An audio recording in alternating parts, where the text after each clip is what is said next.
John, the Manchester City Spurs match on Saturday has commanded most of the attention over the weekend because of VAR, and we'll get to that incident, and it's important to talk about it. But before we talk about it, just to look at the game in general, City were very impressive again, going forward. Really impressive. They look fit, sharp, and Spurs put up very little resistance, I would suggest, particularly in the first half. Oh, yeah, definitely. I thought they were very, very good.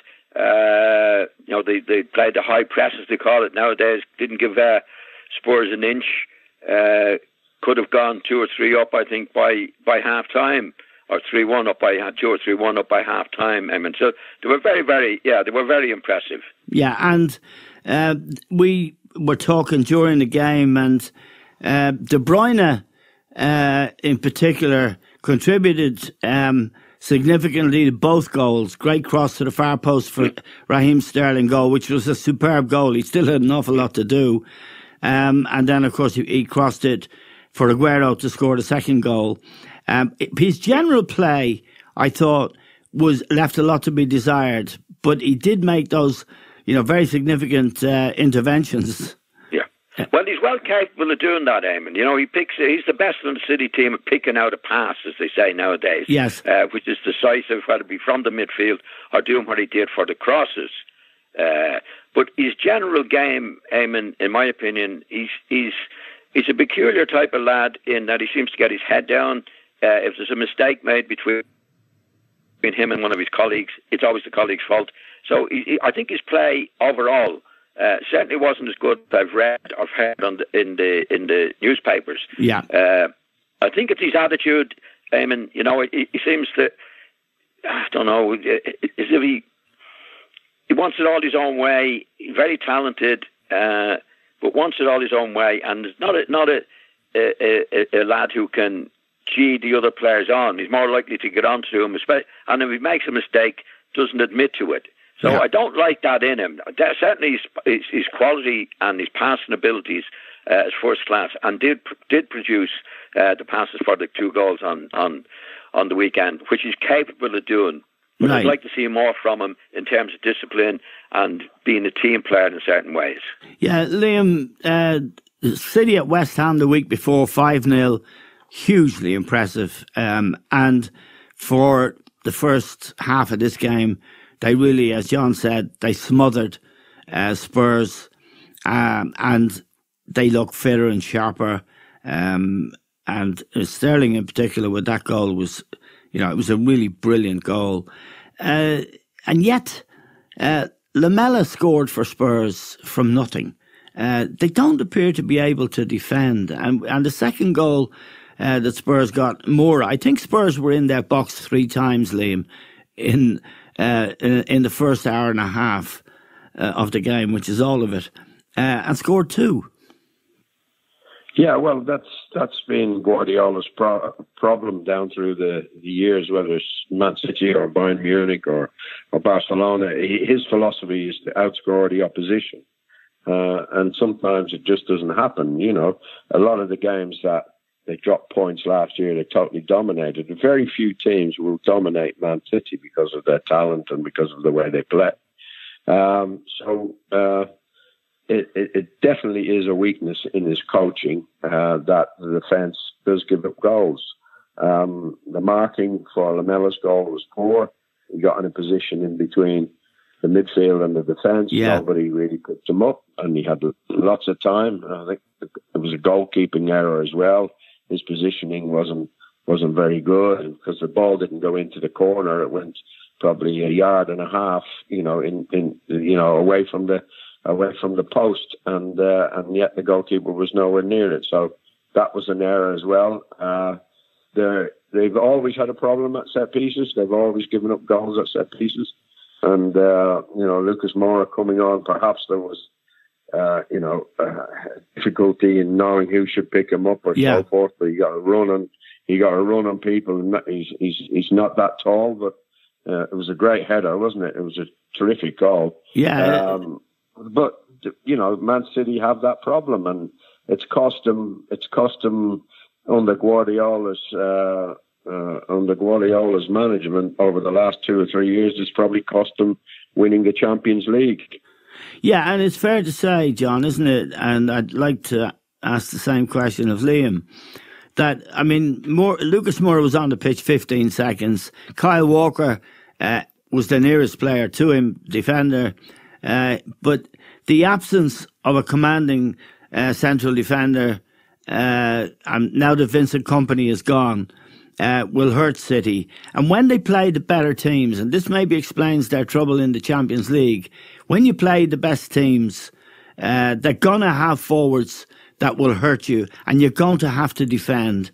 And at the moment, with Laporte, Otamendi and Stones being their three central defenders, they're just not equipped to defend, are they? Against top players. I think you're being a bit harsh, Eamon, to be quite honest. I mean, they went on a run last season. They've won the last 15 matches to go on and win the league. And they drew, and are lucky not to win, with the VAR decision at the end. So, obviously, they don't defend as well as they should. But they went on to win 3 trophies doing it last year, doing what they do. Of course, it could be better. Liverpool could be better. But that's the first match they've lost and drew in a run of 16, 17 matches when they were on the run in with Liverpool last year. I suppose my point, John, is this, that it's almost willful on Guardiola's behalf that, like Harry Maguire was there in the summer. He was an obvious player that they kind of needed, that kind of commanding defender who would have got that ball first, the header that Moura scored. Well, we assume so. We don't know, but we assume he would have had a better chance, yeah. But they didn't. I mean, the reason they didn't go for Maguire, I think we spoke about it before. I think it was to do with the investigations in their spending in the last couple of years. I think there's no doubt that they would have gone for him had they not been in the situation that they were in. But apart from that, I mean, you have to look at the overall things that he's done. I mean, they won 3 trophies last year. As I said, they had a run in where Liverpool, and they couldn't afford to draw. Don't forget. I mean, that's the first point on Saturday. Yeah, no. At the weekend. It's hugely impressive, John. It's hugely impressive, and they dominate teams. The performance at West Ham the week before, the 5-0 destruction of West Ham was hugely impressive. The point I'm sort of making, I make the same point to you, Liam, is that for want of, investment in a quality defender, they seem to be incomplete in a way that's staggering when you consider how much he's improved Sterling, how much he's improved Kyle Walker, how impressive their overall game is, and yet there's this glaring sort of almost a blank spot in his mind. We need to defend. Well, I don't really understand your question. I mean, you're asking about what they've done in the transfer market. Yes. If you're asking that, they haven't got their purchases absolutely right. Obviously, as John said, they're winning plenty of trophies. But, the centre-back position, is Stones the man? Don't think so. No. Otamendi, definitely not. Laporte, got a question mark. I just read the other day that Mangala, who they spent. Oh no, yeah, they want to give him away, don't they? A few seasons ago, just got a free transfer. Yeah. Just let him to go. So they haven't hit the jackpot when they've been buying centre backs, but some of those were prior to Guardiola. John is absolutely right. I think there was difficulty in the transfer market this window because they had a problem going on with FIFA on how they've been signing players from underage players from abroad, and that's the consequences of maybe not going for Harry Maguire. Okay, well now we come to the big question, and I'll start with you, Liam, because I spoke to both of you. I spoke to John on Saturday. I spoke to you yesterday, Liam. I know we all were in favour of VAR, but this decision on Saturday to deny City a winning goal because a ball had brushed Laporte's arm in the final minute of the game, I think raises questions. What did you think of it, Liam? Well, it's not VAR. You know, we spoke about this after the first matches last week, and I'm in favour of VAR. I think it works, but this is a rule change, Eamon. This is down to a rule change about the handball. Yes, you know, and if it hits a player accidentally, or you know, he handles it on purpose and it leads to a goal, they've got to chalk the goal off. They've got to disallow the goal. Yes, but that decision in my opinion, is kind of changing the face of the game that I know, and I'm not very comfortable with it. I think it was an outrageous decision to go down this road of saying, well, no matter what happens, if it touches somebody's hand, the goal's got to be disallowed, because the Tottenham player and the Man City player both went for that ball. There's no way you go for a header and you can keep your hands by your side. It's just not natural. Yeah. And the ball, you know, brushed his hand or led to the goal. Nobody from Tottenham put their hand up and complained about it. And for me, this rule change is not good for the game, and it's changing the essence of the game in a bad way.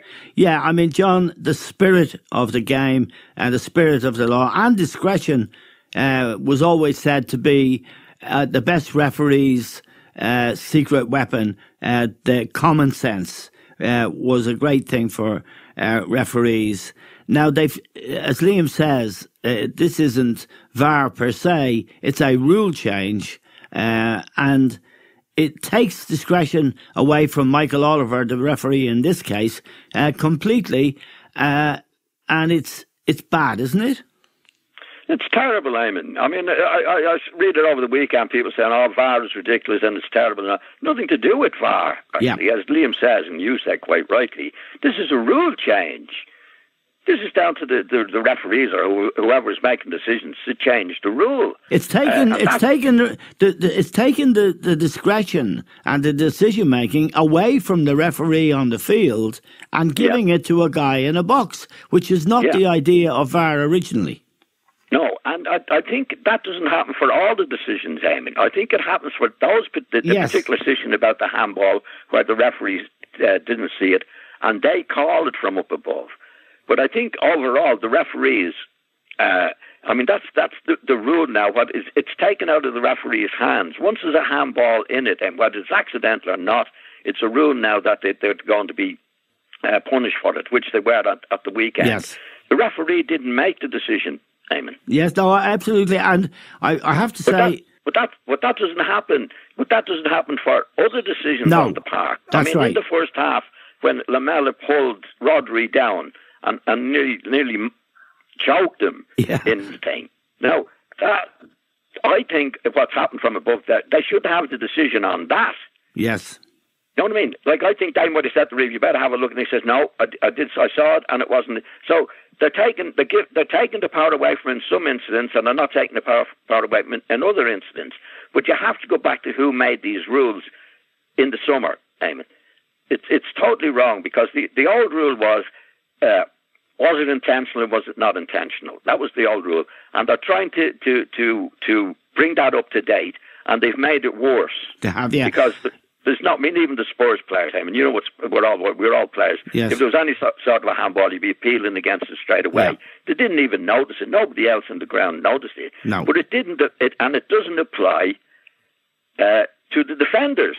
No, exactly. That's the thing in it as well. You know, if a Spurs player, defender, accidentally handled the ball the way the Manchester City player did it, it wouldn't count. No, I know.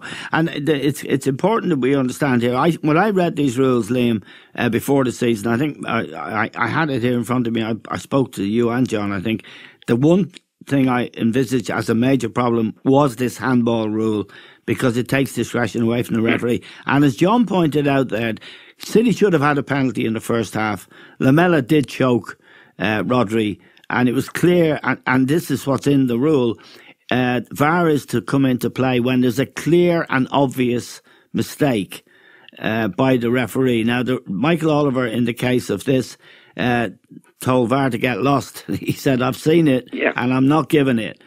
So I think we agreed, are we, Liam, that it's the rule change rather than VAR that's the problem. Yeah, Eamon, can I just say something there? Sorry, Liam, can I just say something there, Eamon? Yeah. In my opinion, when he says to the referee, the people up above said, I think you should have a look at that. And he says, no, I don't want to. I think he should be made to look at it. I think the powers in that position should be taken away from the referee. Well, I think to say, okay, see what's happened over the years, Eamon, the referees have been a law unto themselves. They don't like anybody interfering, and they still don't like anybody interfering in what they had, which was the power to have. I think VAR should overrule these particular situations. I don't. Do you, Liam? Okay. Well, yeah, I do. I agree with John on this one, Eamon. If the referee is stubborn and he said, no, I've seen the incident, for me it's not penalty and so forth. No, hang on a minute. Everybody watched that. Lamela definitely had his arms around him, definitely pulled him down. But it was a clear-cut penalty. Yeah, okay. So he should be, I agree with John, he should be made go over to the monitor and look at it. Yes. And then, make his mind up. Well, you see, I don't think it should be overruling the people up above him, and they're the ones that are on VAR. They can see it better than he can see it. If he'd have had his back to that incident, he would have been able to see it. No, but he didn't have his back to it, and he did see it. That's the point. Yeah, well, whatever. So even if hold on now. There's a possibility that he wouldn't see it. The guys up above, but I think the power should be given to the guys up above when the referee is obviously wrong. The referees don't want to admit they're wrong, and they hate it. Yeah. But if the guy's up says, I think you should have a look at that. Yeah. And he obviously said, no, I won't. He did, yeah. That's not the way to do it. They can see it better than he can see it, because they can see it a few times over. Let them have a look at it. Yeah. Not to say to the guys, no, I don't want to see it. I've seen it. There was an obvious penalty, Eamon. Okay. I put a point to you, to Liam as well. In the end, VAR means video assistant referee. In other words, they're there to assist the referee. But I would argue, Liam and John, but I'll put this to Liam specifically, I'd argue that the final call should be the guy on the field, and he should be, you should trust him enough and give him enough authority to make the final call, even if he's reviewed it at the side of the pitch. Yeah, well, that's what he's the referee. It should finish with him, right? But, this is going to cause real problems unless we hear what's going on between the referee and the people upstairs. Yes, as you do in other sports. Yeah, and I said this last week. It's going to cause an awful lot of problems, and it's not acceptable that when we have in cricket and we have in rugby the reasons given, nobody complains then. Nobody complains because it's explained to them. Yes, and also in tennis. On this occasion, we've had a penalty that should have been given, and we had a goal chalked off that should have been given. So they've got two huge decisions they've got wrong, and nobody tells us why. Right, John. I would agree that having watched the video of it, then the referee has the decision. Yeah. But I think he's obliged to watch if they say, and I've no doubt in my mind on the penalty decision in the first half. I think the people from the above said to the referee, I think you should have a look at that. Yeah. I think he's obliged to have a look at it and then make a decision on it. I don't think you can dismiss it and say, no, I've seen it and it's okay. That's nonsense. Right. Okay. And there's two separate situations. That's one thing. The other thing is the penalty decision where it's the rules that's wrong, not the VAR. It's the rules that's wrong, and I think we've agreed on that. So they do have to do something about it. VAR is still good. Most of the time it's still good if it's done properly. I think it will be a winner, but it has to be obviously improved to what the decisions that have been made at the moment. Okay, now I want to move on. Just to say, in fairness to Pep Guardiola, he took it well. And after the game, he was philosophical. He said, well, maybe it'll work out for us next time. But when you add what happened on Saturday to what happened in the Champions League semi-final, where Aguero was deemed to be offside again when nobody noticed, they've had a rough time with VAR, haven't they, Liam? Yeah, it's gone against them. Yeah, it's gone against them. But what can you do? It's the rules. He's got to accept them. Yeah. I'd like to know who's actually making these rules. Has he got a name? Have they got names? Because they've done a disservice to football. Yeah. This handball alteration. Okay, now, Liam, it's a long time since Arsenal were second in the league. They haven't, I think, won their first 2 games for 10 years. I was surprised by that statistic. But they had a good win against Burnley. I watched the match. It was an interesting match, and they got 1 or 2 interesting new players. They have, yeah. Burnley were tough opposition. Yeah. I think they won't have a problem again this season. Even, they'll be mid-table because Sean Dyche's got a lot of really good, hard-working players who are tough, who are very, very good in the air, very physical. And Arsenal had to deal with that. They didn't deal with it defensively in a convincing fashion. There's still question marks. However, as regards playing the game and playing football and passing and moving forward and creating stuff, Arsenal were very impressive. And this kid Giles from Real Madrid, who they have on loan, he looked a real good player. He was always available to get on the ball. He used it really, really well. Picked out his passes and his decision making and who he's going to pass the ball to when he did was really excellent. Pepe, who came on at the start of the second half, was very impressive as well. And I think him and Aubameyang and Lacazette will be a really good forward line. Midfield looked an awful lot better, as I say, but still a few question marks, in my opinion. Central defence and the goalkeeper. Yeah, but it's a promise, is that, and when you have those deadly attacking players, and I do agree that Lacazette in particular, I mean, he got a crazy first goal, I have to say. It was a very soft goal to concede, but he is a very good footballer. And Aubameyang was joint top goal scorer in the Premier League last year, playing in a team that was struggling. Yeah, no, they really are talented, and they have goals in them, Eamon. It's whether the Arsenal defence can stop the goals going in. And they've got off to a really good start. They haven't done for 10 years by beating Newcastle away and Burnley at home. But the 2 games are Liverpool away and Spurs at home. So I think the next 2 games we may have a different opinion of Arsenal after those 2 games. It remains to be seen. But at least the signings, this Giles and Pepe, only on first impressions, I think they're very good players. John, when you have players like that up front, real quality, and in midfield, this Giles, but particularly with Lacazette, Aubameyang and Pepe, who are prolific goal scorers, they're dangerous. It makes a team like that very dangerous. Well, it makes them very dangerous, Eamon, but if we're comparing Manchester City in that way to them, they're worse at the back than Manchester City, Eamon. To be honest, I think Luis has come in, he's improved them, and that's telling you something, Yeah. I watched the match. I thought they were very attractive. I like the new signings. Guendouzi, I think, is going to be one of the top midfield players if he matures and gets better than he is at the moment. I think he's a really, really one of the best young midfield player I've seen in the Premiership for a few years, Eamon. Yeah. But there's really big doubts about them at the back, even at the weekend. Yes. I think they will score goals, but what are they going to concede? I think they'll be very attractive and good to watch. but I'm not so sure that they're going to be successful, to be quite honest. Now, Liverpool away to Southampton got the job done, John.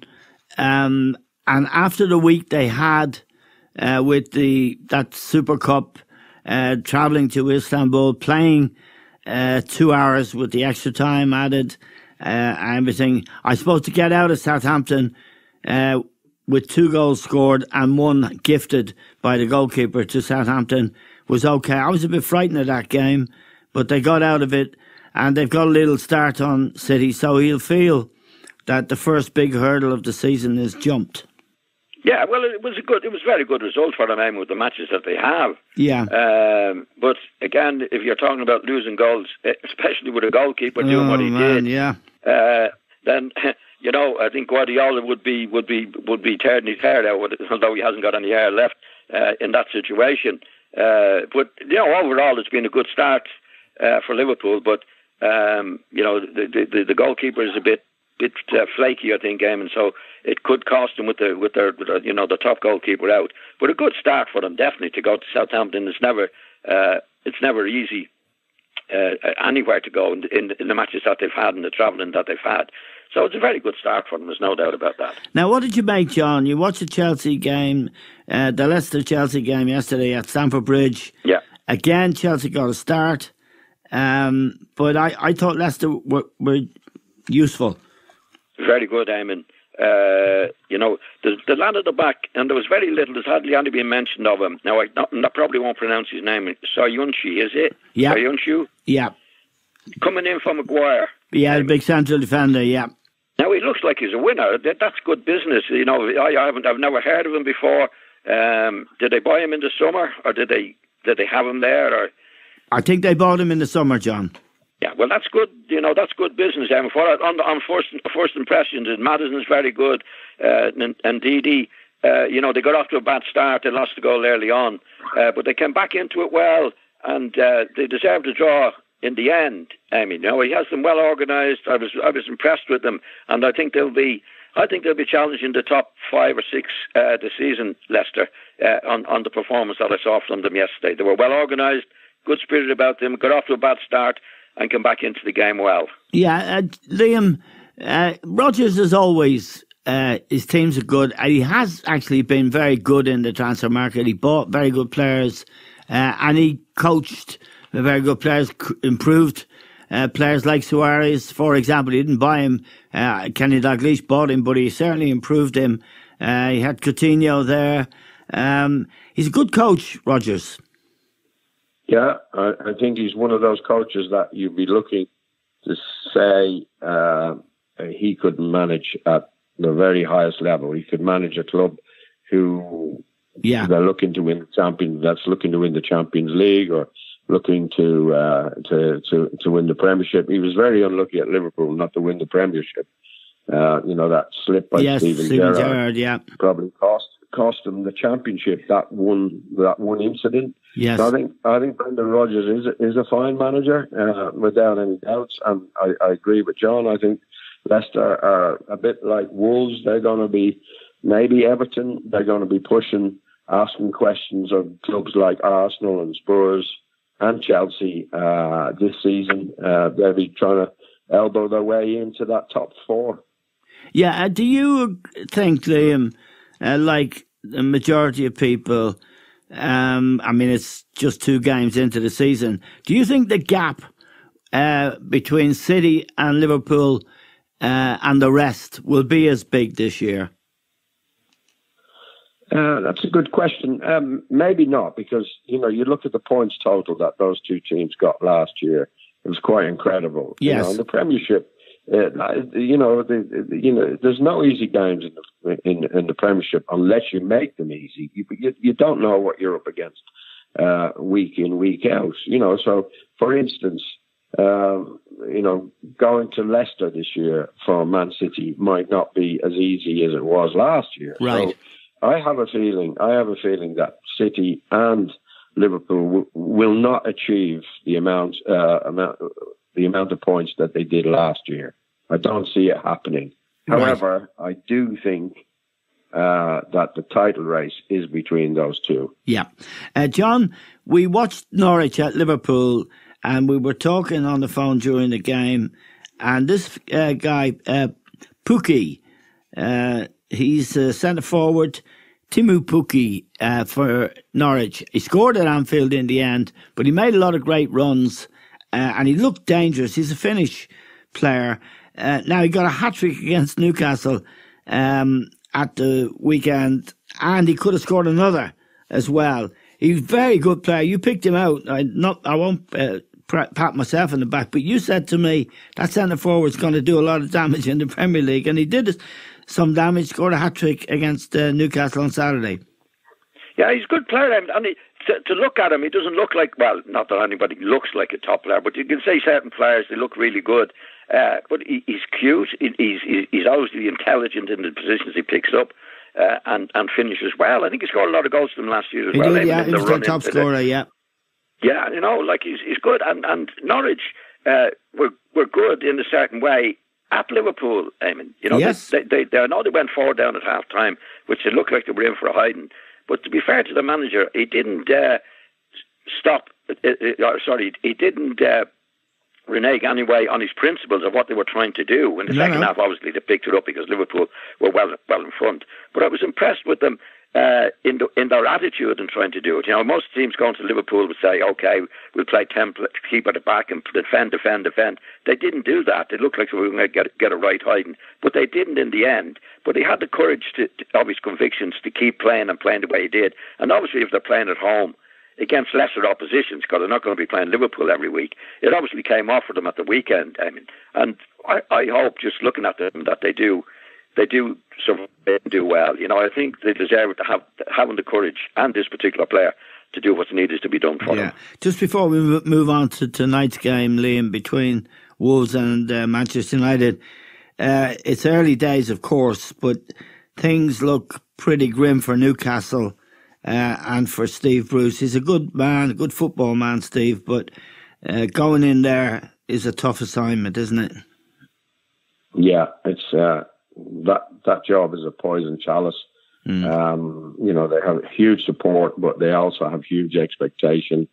I don't think the owner, Mike Ashley, has any real interest in the club. I think it's just a business to him, and he probably want to sell it for a big profit than what he bought it for. So the vibes around the owner, the manager, are not really healthy, and I can see Newcastle having big problems with fans protesting and so forth.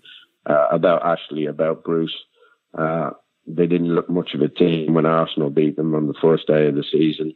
And having, as John mentioned, having watched Norwich play so positively against Liverpool the week before this match against Newcastle, you would have said, this is a banker home win, and so it turned out to be. Okay, I wish I'd have known before I filled my banker coupon in. Well, you should have known, Eamon. You watched the match up at Anfield. I did watch the match. Yeah, I did. You watched Newcastle against Arsenal. I did. Put the two together, it was an obvious home win. Yeah, I know, but my nerve is gone. John, I just want to ask you, John and Liam, about tonight's game. I think it's a fabulous game to look forward to. After Manchester United's start last week, which was, a demolition in the end, although they were outplayed in the first half, 4-0 demolition of Chelsea. John, Wolves are a very, very good side. They played Manchester United 3 times last year. They didn't lose any of those games. They won a couple of them. This is a tough game. Now, wouldn't you expect, and this is the question I want to put to both of you, that Paul Pogba came on strong in the second half last week, made the last 2 goals, wasn't so good in the first half when Chelsea were on top. This is a game where he should go and really play and make United a team with him at the centre of it, making a big impact in the game. Yet, in this morning's papers, and after last week, he said there's still a question mark over his future. Tonight's a good opportunity for him to defy critics like me, and I think certainly you, John, and I'm not sure about Liam. Well, every match is an opportunity to do that. But the fact that we're talking about him playing tonight after, as long as he's there at Old Trafford, 2 or 3 years? 3 years. Is he going to do it tonight? Like when a player's really a great player and has been a great player, you don't wonder, is he going to do it tonight? You just expect him to do it every night. I mean, and he is what he is. Like what he did last week. I mean, up to making the last 2 goals, which was very, very good in the way he did it, and he showed a lot of talent at doing it. Before that, he hadn't had a kick of the ball. No, that's right. And you don't know what he's going to do. I mean, he's capable of doing certain things, and he is a talented individual.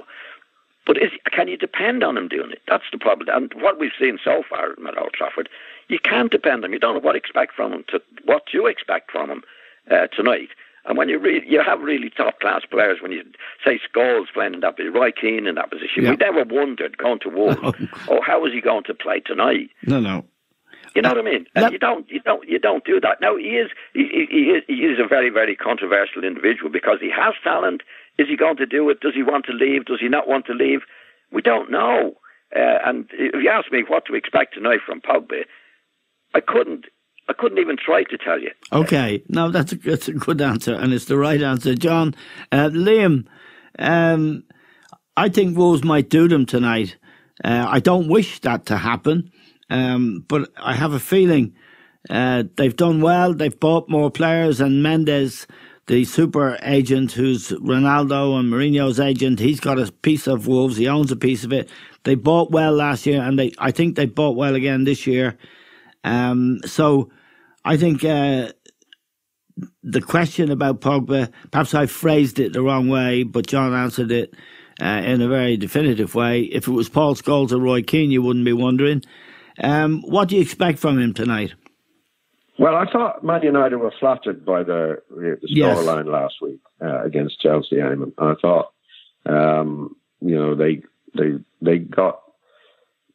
they got a couple of goals on the break, but overall their play was hit and miss. I still think they have a couple of players in the team that, as John Pogba being one of them, you don't know what you're going to get. Martial would be another one, wouldn't he, Liam? Yeah. Martial, yeah, he's definitely another one. Defensively, Chelsea could have scored a couple of goals. So I expect them to have a really hard game tonight, However, I do think they're quite capable of getting a draw against Wolves or even a marginal win. It'd be interesting to see if Solskjaer can build on what was a great start last weekend and whether the confidence of the players is going to be too much for Wolves. It'll be a really interesting game. Yeah, John, I'd like to ask both of you, actually, a final question about Martial. I don't see him at all as a centre-forward, which is where Solskjaer played him last week and indeed played him in some of the pre-season games. No way I think he's a centre-forward. Is he a left-winger, Eamon? No, I don't think he's a footballer. What is he? We're still waiting. He's been there, again, another one who's been there 2 or 3 years, and we're still waiting for it to happen. No, I'm not a fan at all. Sorry? I'm not a fan of his at all, but I certainly don't see him as a centre-forward leading the line. No way. No, I don't either. I mean, again, it's attitude with him. Again, ability. Is he going to do it? You keep waiting. Is he going to do it next week? Is he going to do it next week? And like when he's been there 2 or 3 years, I mean, we should know what's he capable of doing, especially in a positive way. And we're still asking the question. And I don't see miracles in players, Eamon, especially when we've been there for 2 or 3 years. I think the player's there 2 or 3 years, he is what he is. And another one that you can't depend on. Again, talented, but can't depend on him to produce. Liam, centre forward? No, he's not football brainy, and his control's not good enough. That's right. You try and play off him, he's going to be miscontrolling the ball and so forth. So I can't see him being a centre forward. He's dangerous when on his day when things are going right for him and he's up for it, but he has no real kind of football nous. Yeah, he doesn't get his head up and spot a pass. No, or anything like that. He's an instinctive player whose end product is very, very hit and miss. So, no, he wouldn't be one of my favourites. No. Okay, even though my bottle's gone, I think I'm going to back Wolves tonight.